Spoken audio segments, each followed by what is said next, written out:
malam ini adalah menjadi saksi bahwa Pak Refli boleh kita laporkan juga gitu, karena menuduh itu adalah bukti asli yang direkayasa oleh Polda Metro Jaya. Iya, tadi saya bilang tadi mereka udah menempuh semuanya, mungkin ke MK, nanti kalau di MK mungkin cari dukun.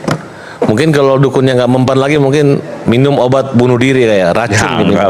Ini pribadi saya, karena mereka ini galak-galak banget nih. Ini kesempatan saya untuk berbicara, menyadarkan mereka. Man, Anda nggak protes tuh sama lawyer? Masa lawyer begitu ngomongnya? Bentar, enggak apa-apa.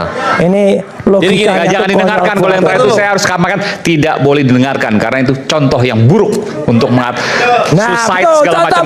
Saya harus sampaikan itu karena tidak boleh. Ini di layar saya. Tapi tidak boleh ada kata-kata suicide, bunuh diri. Saya koreksi. Tidak boleh ada kata-kata itu. Dan saya peringatkan Anda. Jadi gini. Kalau kita lihat sejarahnya, ini yang ibu-ibu tampil di sini, ya, boleh kan? Ya memang kebanyakan di pihak oposisi. Pada saat Tom Lembong keluar penjara, nongol, semua nongol.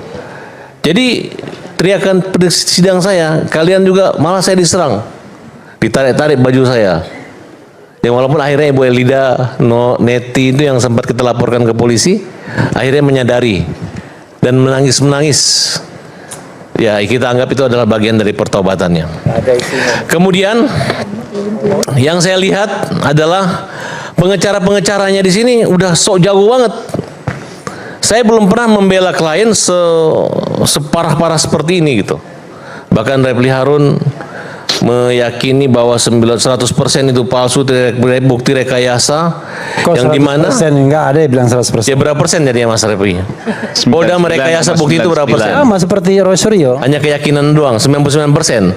Nah, jadi menurut saya ini catatan. Malam ini adalah menjadi saksi bahwa Pak Refli boleh kita laporkan juga gitu, karena menuduh itu adalah bukti asli yang direkayasa oleh Polda Metro Jaya. Maaf, ini bodohnya orang itu ya. Ya udah, sebentar aja. Itu masalah. Ya tidak boleh dilaporkan.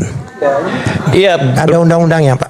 Ini yang ngomong siapa? Baik di dalam maupun di luar pengadilan. Oh, bos, saya ini Pak beberapa kali menjadi tersangka dalam satu laporan. Ujungnya tetap aja kami mediasi. Ya mungkin pembelaan Anda kurang kuat. Bukan pembelaan kurang kuat Pak, malah saya dibilang kuat. Masalahnya, malah saya dibilang kuat. Ya bisa Bang Refli ini. Karena kan yang laporin saya yang di dalam. Kliennya, dan dia meyakini ijazah itu palsu. Dan ijazah itu dibuat, itu kan keyakinan dia. Ini berarti Anda tidak tahu undang-undang advokat. Saya mengerti, tapi advokat tidak boleh seenaknya seperti itu.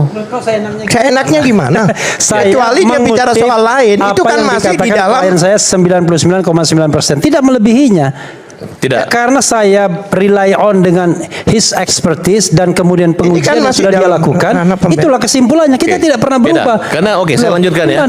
Anda kok main ngancam-ngancam laporan, inilah susahnya kita. Ini ya, satu, ini produk jurnalistik, tidak boleh dikriminalkan. Kedua, saya advokat yang sedang membela kliennya. Ya, apa-apa. Ketiga, ada kebebasan menyampaikan pendapat. Kalau Anda main lapor-laporan, itu kualitas Anda ya seperti itulah. Polda Metro Jaya. Bayangkan.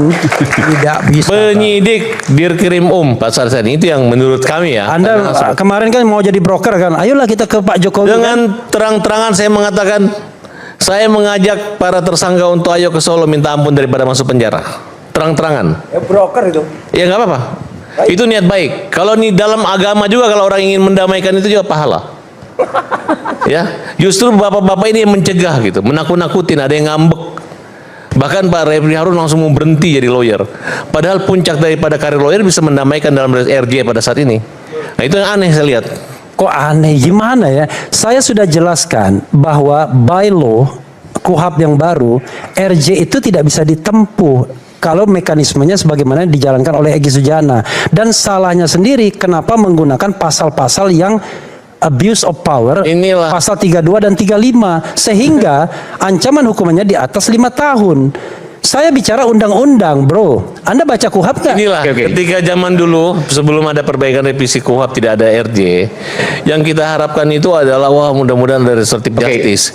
Kemudian melakukan penelitian ke Belanda. Back to focus. Ternyata Setelah ada RJ ini dihajar lagi. Datanglah bapak ini. Oke, sampaikan Sama. apa? Silakan. Intinya Jangan berdebat pasal lagi. Emang saya datang apa? Mas? Udah, jangan berdebat pasal lagi. bukan Nanti nggak selesai. mempersoalkan. Oke. Kliennya udah baik-baik Saya cukup bisa mempersoalkan berobat. karena Tunggu dulu, Pak. mekanisme Oke. di Tunggu, RJ. dia bantah ini Jangan belum berdebat selesai. pasal lagi. Nanti saya berikan kesempatan. Kliennya udah merasa berobat kanker, hampir mati, orang udah kasihan masih diobok-obok. Saya Pengacara tidak kayak bicara apa soal seperti itu? Saya tidak bicara soal Apa bank. kapasitas Bapak mengirim Saya surat bicara kepada si soal mempertanyakan itu? mekanisme dari Nggak ada. RJ. Itu adalah mencari Tidak, pekerjaan. tidak. Jangan-jangan Saya- Bapak nggak punya Oke. pekerjaan setelah Nanti saya dipecat Saya atau berhenti tidak dari berikan kesempatan, Ekspsiana. Pak. Nanti sebentar. Saya tidak masalkan bank. Ini closing Oke, statement Itu saya. masalah Nanti saya berikan pribadi. kesempatan Pak Al-Katiri. Saya berbicara Nanti mekanisme. saya berikan Ketika saya kesempatan Pak mengatakan Al-Katiri. Refli Harun. Oke, silakan. Oke. Kemudian pada kesempatan ini, malam ini kita masih melihat Pak Roy Suryo seperti ini. Mana ketegasan daripada Polda Metro Jaya? Upaya untuk paksa menahan mereka. Itu penting. Karena saya yakin kalau mereka ditahan ini, mungkin Otaknya kayak gini nih. mungkin ya, bukan bicara otak, ini bicara logis saja. Pak, iya. Mungkin mereka akan bertobat dan mengatakan bahwa kenapa nggak ARJ dari dulu, kira-kira seperti itu. Oke, baik. Cukup ya. Itu aja, makasih. Oke, baik.